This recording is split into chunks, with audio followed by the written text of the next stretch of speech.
"Oh well, that's good then," my grandmother said, but I couldn't really understand the meaning of her words. After taking my talented brother with them, my parents left this house because I'm stupid. I was the only one left behind. Now everyone's gone, and I'm lonely and all alone. Was I abandoned by my mom and dad? Yet my grandmother raised me with deep affection, delicious food, and warm smiles. I learned how happy it is to be accepted just as I am. Then, after living freely for over 20 years, my parents appeared before me. They came back after seeing me, now an accomplished researcher in the media. They didn't hide their desires, approaching me with an ugly smile. I felt a boiling anger inside, witnessing their actions. I felt a boiling anger inside seeing them in such a desperate situation due to their own actions.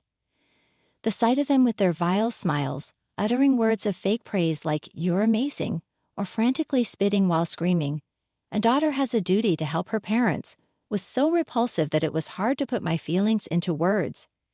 I felt an intense boiling sensation inside me while my mind seemed to become sharper. These people haven't changed at all. They believe only their values are correct, using them to justify excluding others and rationalizing any kind of tyranny without a thought for the people they hurt.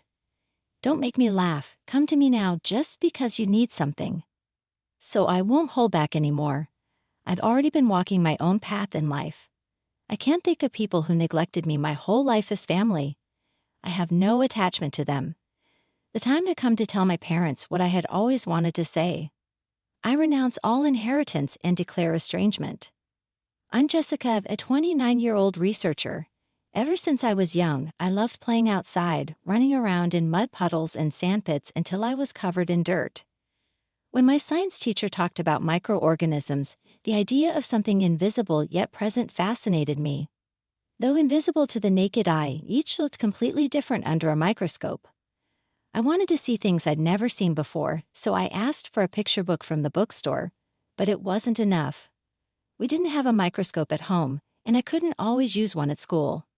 Seeing my disappointment, my teacher taught me about the work of microorganisms. For example, they eat fallen leaves and live in mud. Since leaves and mud were easy to find, I ended up getting muddy while playing outside as I searched for the results of microorganisms' activity. "Jessica, why do you always dirty your clothes? How many times do I have to tell you?" My mother would scold me every time I came home with dirty clothes. But I'd forget when I was playing, especially since my mother wanted me to engage in more traditionally feminine activities. She would say, "You're a girl, so wear a dress. Playing outside isn't something girls should do." Because I preferred the exact opposite kind of play, I often got scolded by her. My tendency to get absorbed in things to the point of ignoring everything else was a problem at school too. During home visits, my teacher would comment, "Jessica often has trouble concentrating in class and can be found daydreaming. She gets easily distracted by things and tends to lose focus." My mother would smile awkwardly, apologize, and gently tell me, "Let's study hard." But as soon as the teacher left, she'd pull my arm and yell at me in a shrill voice. But I just found classes boring. The classes were often hard to follow, with teachers just rattling off content as they pleased. So just listening would get boring. Then my mind would wander to more interesting things. That's how it felt. That's why my test scores were always hit or miss. I'd score near perfect on some and then end up in the 20s on others. My inconsistency meant my report card was a mixed bag. The teachers at school would say, "It's way better to have interests, even if it means varying effort, than to have none at all." But having even one subject below average was unforgivable to my parents. They'd throw my report card aside with disgust, saying, "A fool has no place in this house." My parents were always boasting about their own excellence. My mom, a teacher at a competitive high school, took pride in having attended a university with high academic standards.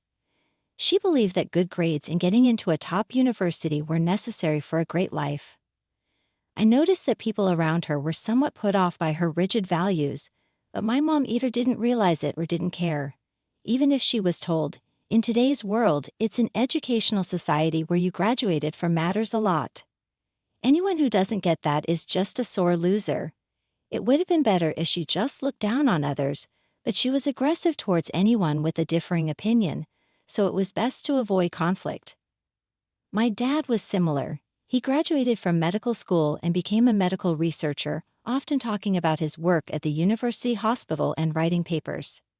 He firmly believed academic background defined a person's worth, often demeaning patients and faculty from other departments based on their alma maters. So to them, my situation was embarrassingly unacceptable. Unfortunately, I had a brother who was the exact opposite of me. He was the perfect child my parents wanted, obeying them and excelling in school. He got luxurious nutrition-focused meals and high-quality clothes. I was the opposite. My meals were leftovers from what my brother and parents had. My clothes were either too small or hand-me-downs from my brother. Once I started prioritizing outdoor play over house play, the frequency of getting new clothes dropped significantly. My brother and I were treated differently based on our parents' values, but I still loved my brother and he was kind to me. My brother, burdened with a ton of workbooks from our parents, was always at his study desk. But he helped me with my homework and even share his snacks with me, knowing I didn't get any. We both understood without saying it that it wasn't wise to go against our parents. The worst came when I was 9. My parents, busy with their work and my brother's education, gradually treated me as if I were invisible. "Fend for yourself," my parents said, and they stopped preparing my meals. While my parents and brother were eating, I was locked in my room under the pretext of doing homework. I was allowed out when my brother went to take a bath, and then I would eat whatever I could find in the refrigerator. For clothes, I wore whatever was clean and available. However, my muddy clothes were often rejected even from the laundry and left on the floor conspicuously. A tablet was placed showing a video on how to use the washing machine, and I learned how to do my laundry by watching them. I remember feeling relieved that nobody commented.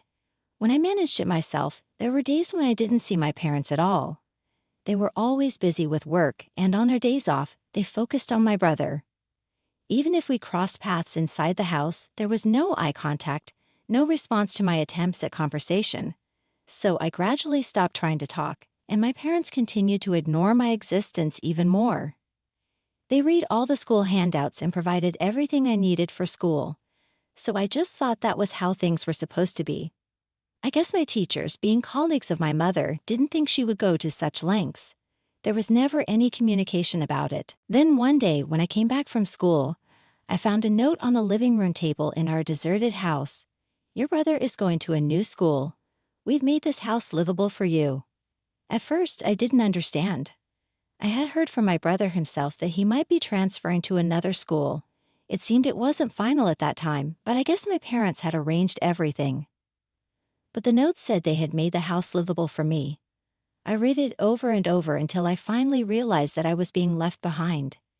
My parents were going with my brother, leaving the house for me, implying that they didn't need me. When I realized that, tears started to roll down my cheeks. I was just so sad because I wasn't good at studies, because I didn't obey, because I dirtied my clothes. No matter how hard I tried to get my parents' attention by doing good things and behaving well, once I did something wrong in their eyes, I was completely ignored. So I was abandoned, and that fact was unbearably sad. I cried out loud, wailing. As it got dark outside and I grew tired of crying, I started to think again.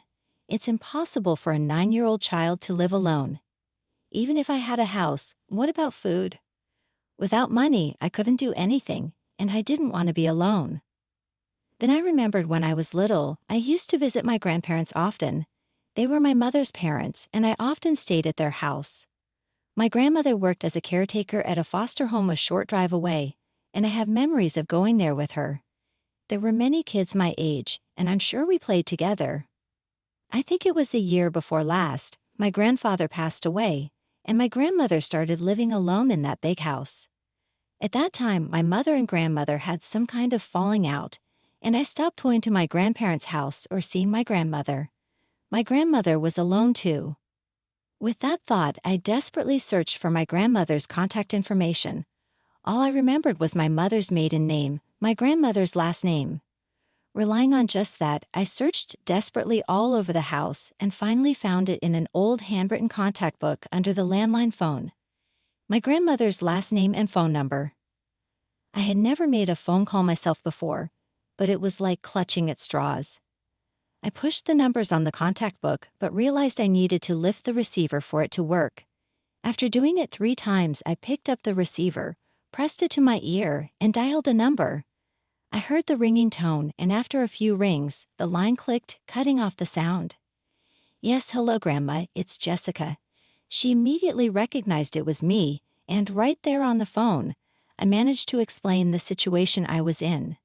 Then Grandma said, "I'll come right away," and hung up. Soon after, she came to pick me up in her car. When she saw me as I opened the front door to greet her, she seemed to catch her breath. She must have been shocked by my shabby appearance, but I was too filled with relief to care. There she was, the kind grandmother I remembered, right in front of me. I was so happy. I just threw myself into her arms. "Your beautiful hair and your clothes," as she hugged me tightly, Grandma said, stroking my hair. Her touch was so gentle, it made me even happier. "Come on, grab what you need, and let's go to my place," Grandma said, patting my back. She was taking me to live with her. "Yeah, Mom and Dad, they're not coming back, are they?" I hesitated for a moment, feeling as if leaving this house would truly sever my ties with my family. Even though I had just cried so much about being abandoned, but still there was a part of me that was clinging to hope. I'm just a silly girl they didn't want. "Well, isn't that good?" Grandma said. I didn't understand what she meant by that and looked up at her. "You're free now, Jessica. You're free. What do you want to eat? I'll make it. What do you want? What do you want to do? Free.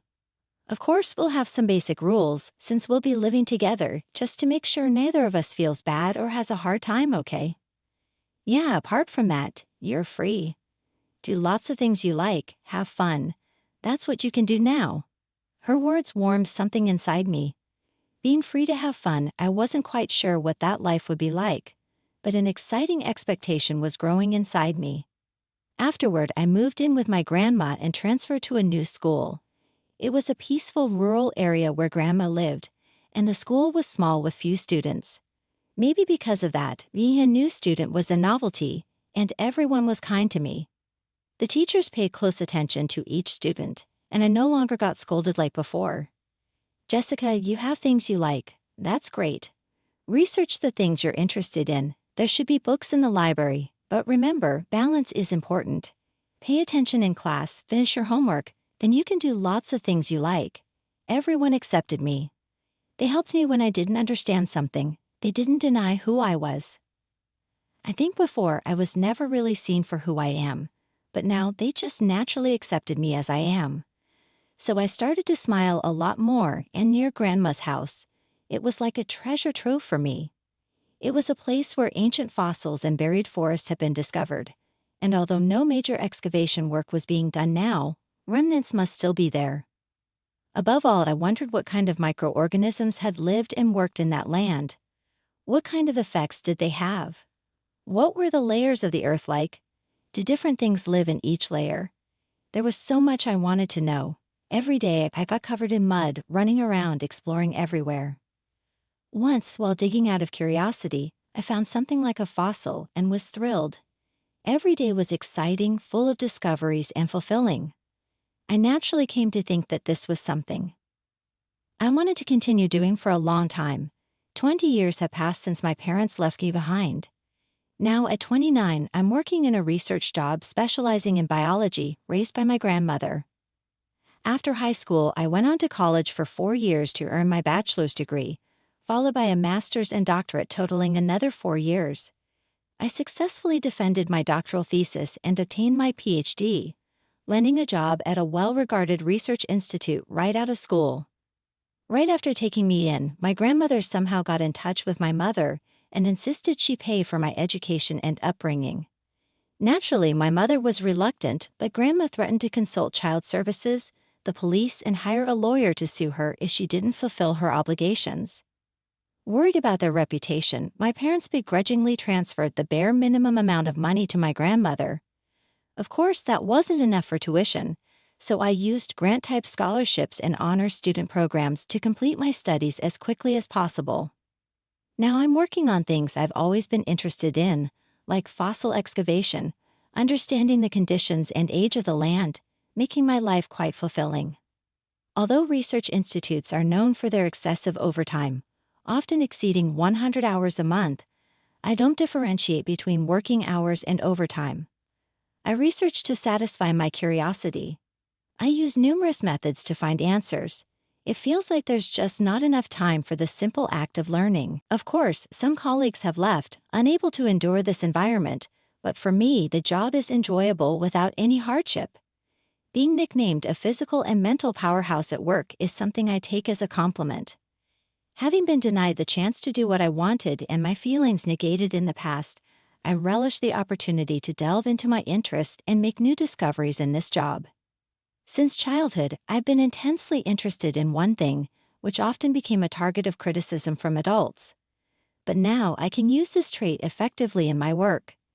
My grandmother helped me learn how to manage this trait, turning it into a strength that I could use as my weapon. As a result, I understood how to study efficiently, improving my grades.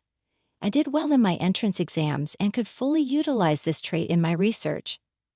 I organize and prioritize multiple tasks in my head, completing them one by one. The sensation of my brain nearly boiling over as I scrutinize information and find answers brings an indescribable pleasure.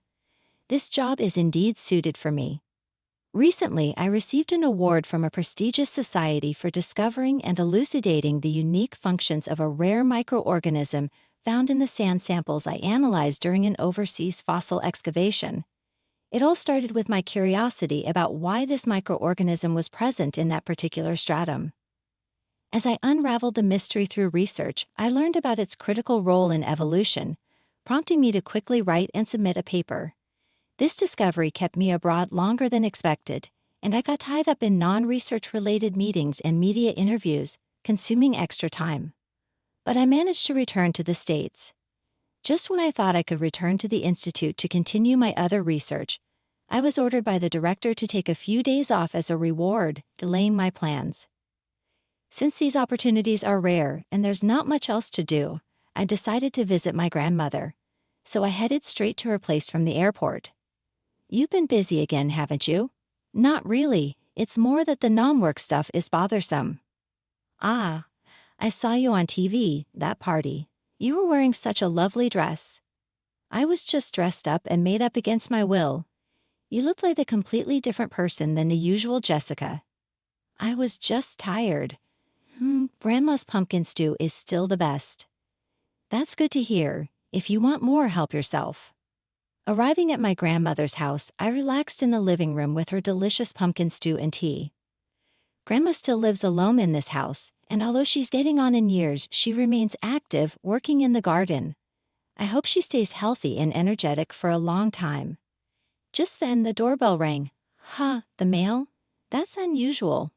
My grandmother stood up and headed towards the entrance.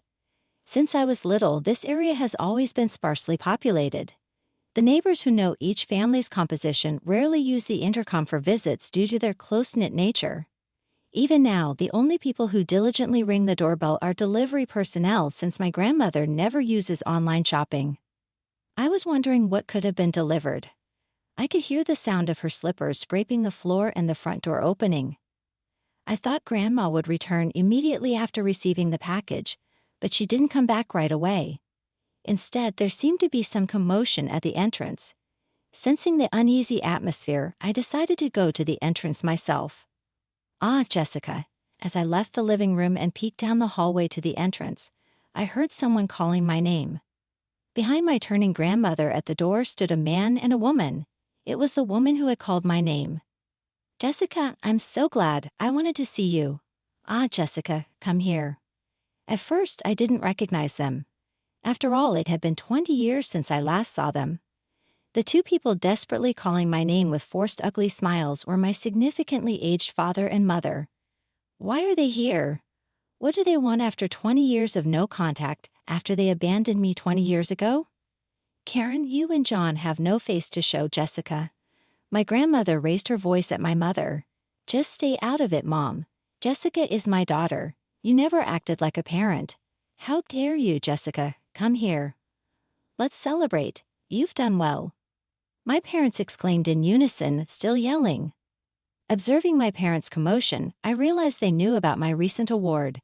They probably didn't expect me to be here, but the only connection they had to me was through my grandmother, so they came here. And by a stroke of bad luck for me or good luck for them, they found me visiting. Keep it down. You're disturbing the neighbors, I stated firmly, and my parents stiffened and closed their mouths.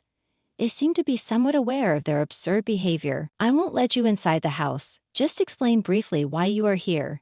If you make any more noise or trouble, I'll call the police right away. Now speak. When I urged them to talk, my parents exchanged glances and then began their story. Things changed for my brother after he entered college. He got into one of the top universities, as my parents had hoped. But there he encountered values different from those of our parents for the first time. Bright students have strong wills and aspirations.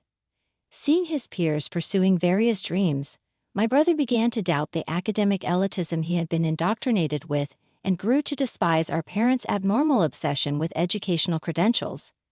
My brother disappeared during his senior year of college, leaving a note saying, "Don't look for me." He's still missing to this day. After being abandoned by my brother, who they had invested so much time, effort, and money in, my parents went on a spending spree in their turmoil. To me, it made no sense, but maybe they were trying to fill the void of loneliness with other things. I wanted to say they should have been more concerned about my brother, but I realized once again these people couldn't possibly have such feelings. Naturally, their savings dwindled, and it impacted their real lives. They started lashing out at others at their workplaces. My mother, a teacher, was overly strict with her students and excessively interfered with their futures, eventually causing several students to stop attending school. She also harassed and verbally abused younger colleagues, leading to recordings of her actions being submitted to the education board, resulting in disciplinary action. Both parents are being threatened with lawsuits by lawyers from both sides. My father, too, behaved similarly, looking down on colleagues with lower educational backgrounds. He made unbearable remarks and acted high-handedly. Not only that, but he also treated hospital patients in the same manner and even made advances towards female patients he fancied. It seems he'll soon be facing legal issues for that as well. I felt they had reached their limit with no one to stop them. My parents, with tears in their eyes, explained their situation and then leaned towards me. "Jessica, we want to live together as a family, supporting each other, right? You were really our daughter after all. You've done so well, amazing. You must be famous in your field by now. With fame comes authority. From now on, support each other." What do you mean? That was an unforgivable remark. Support each other now, after all this time?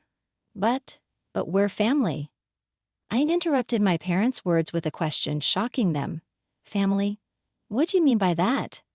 What do you mean we might share genes, but we're not a family, are we?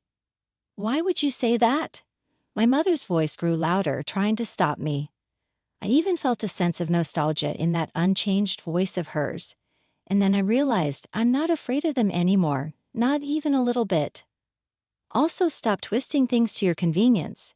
You're only here because you're facing huge compensations you can't pay, right? You're relying on me, but is it because my brother is gone, and now it's my turn? Or is it because you've run out of money to the point where you have to rely on the daughter you abandoned? As I spoke calmly, my father was speechless, but my mother glared at me with wide eyes. "Jessica, how can you say that? We're family. We should support each other. You're just shocked because we haven't seen each other in so long, right? Don't worry, from now on, we'll live together and we can adapt to each other's pace." "That's a joke. Absolutely not. I refuse. I don't want to talk to you ever again. Please leave." I reflexively said that when they mentioned living together. Even as my parents started yelling and screaming, my heart remained cold. "Jessica, how can you talk to your parents like that? Hurry up and pack your things, take us to your house." My parents' words became increasingly rough, even though I said I didn't want to live together. They intended to barge into my home. It made me chuckle. In fact, it seemed that my expression reflected that sentiment. Somehow I felt a faint smile forming. "Just as you treated me like I'm not your child, I've never thought of you as parents. To suddenly be told by strangers that we're a family and should live together is nothing but terrifying. Your child is just your son. I want nothing to do with you from now on. I don't even want to be invited to the funeral. I thought to myself, so this is what it means for your blood to boil. My gut was heating up, and it felt like my blood pressure was rising. However, my mind remained calm. It was as if a cool breeze was sweeping through my thoughts. It's something I've thought about for a long time. Cutting ties might be necessary for inheritance issues that might arise in the future, but severing the parent-child relationship would be impossible. However, if I cut ties in practice and simply didn't communicate, that should work. Finally, my parents turned red in the face and started yelling. "What are you doing, acting on your own? Who do you think paid for everything? Daughters have an obligation to help their parents. Do you understand how incredibly ungrateful you sound?" Once again, my parents began to yell, and I could only sigh. I wondered how I could make them understand. Do you seriously think that just by giving money, you can call yourselves parents? My grandmother said it in a calm voice. I thought she was absolutely right. To me, those people weren't parents. Being a parent is a fact, isn't it? That's right. It seemed my grandmother's words didn't reach them. They continued to make incomprehensible claims loudly. My grandmother sighed at their persistently loud and incomprehensible arguments and turned on her heel. My parents were still shouting. At that moment, I suddenly heard a police siren getting louder and louder. I wondered if there had been an accident, but the car stopped in front of my grandmother's house. Police officers got out of the car, and there was a crowd of people around the patrol car. Even in this rural area, if a loud argument like this happened, the neighbors would notice it quickly. It seemed they had called the police, thinking it was a major incident. Despite being in the countryside, my parents seemed greatly flustered by the appearance of the police. They put on unnaturally friendly smiles and stammered in their responses. When I explained to the police that my parents left with only my older brother and today, for the first time in 20 years, they said they want to live together, the people around us started to murmur. My parents glared at me, but their response seemed to make the situation more believable. The police officers kept my parents away, and in the meantime, we closed the front door and locked all the doors. As expected, my parents didn't come to the house afterward. I heard from the neighbors that my seemingly nice parents had a conversation with the police for a while, and then they left as if nothing had happened.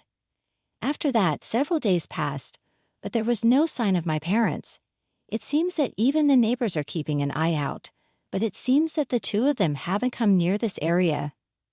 Could it be that they just came to visit me as a last resort? I had to return home before the vacation ended, and I had relaxed a little when a visitor came to my grandmother's house again.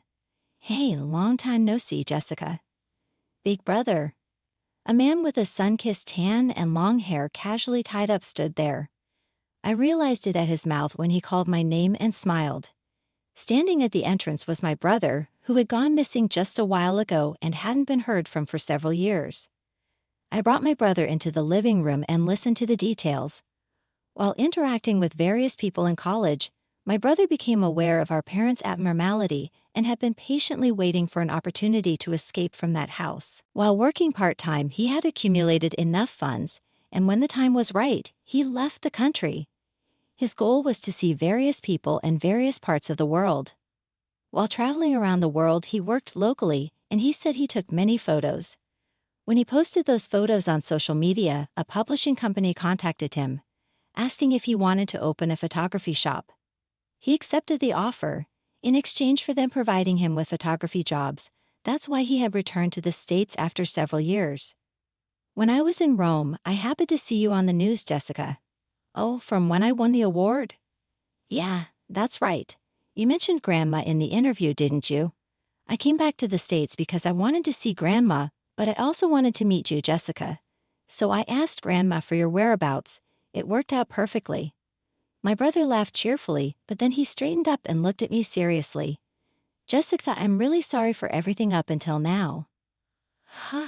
Why are you saying this all of a sudden? It's not sudden. I've been wanting to apologize to you every time I saw you. My brother wasn't smiling at all. I didn't really think much about it back then. When we were living together in that house, we didn't have meals together, and on holidays I was the only one our parents would take out. Even though there was an obvious difference in the clothes we wore, I didn't find it strange. I was just focused on my studies, and during that time, I thought we were just normal siblings who played together. He said, furrowing his brows and clenching his hands on his knees, shaking his head. When I mentioned having a sister to the people in my college seminar, sharing stories from our past, they were all shocked.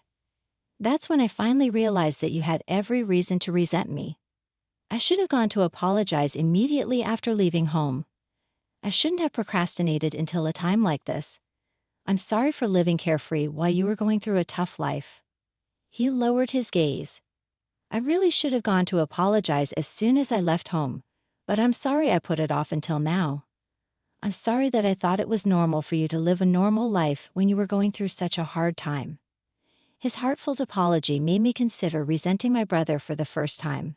However, I couldn't summon any negative feelings towards him. I didn't harbor thoughts like, why only me? Or why just my brother? At that time, I was preoccupied with our parents to the point where those thoughts rarely crossed my mind. I'm not angry, and I don't resent you.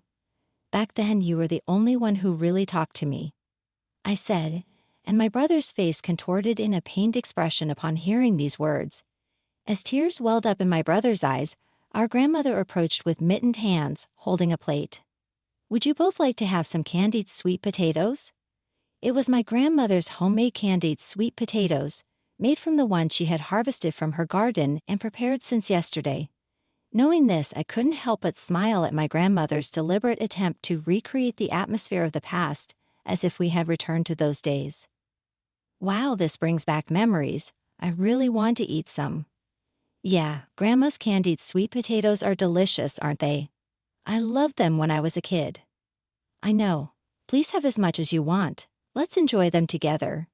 Sitting across from each other at the table for the first time in a long time, we both indulged in the same dish.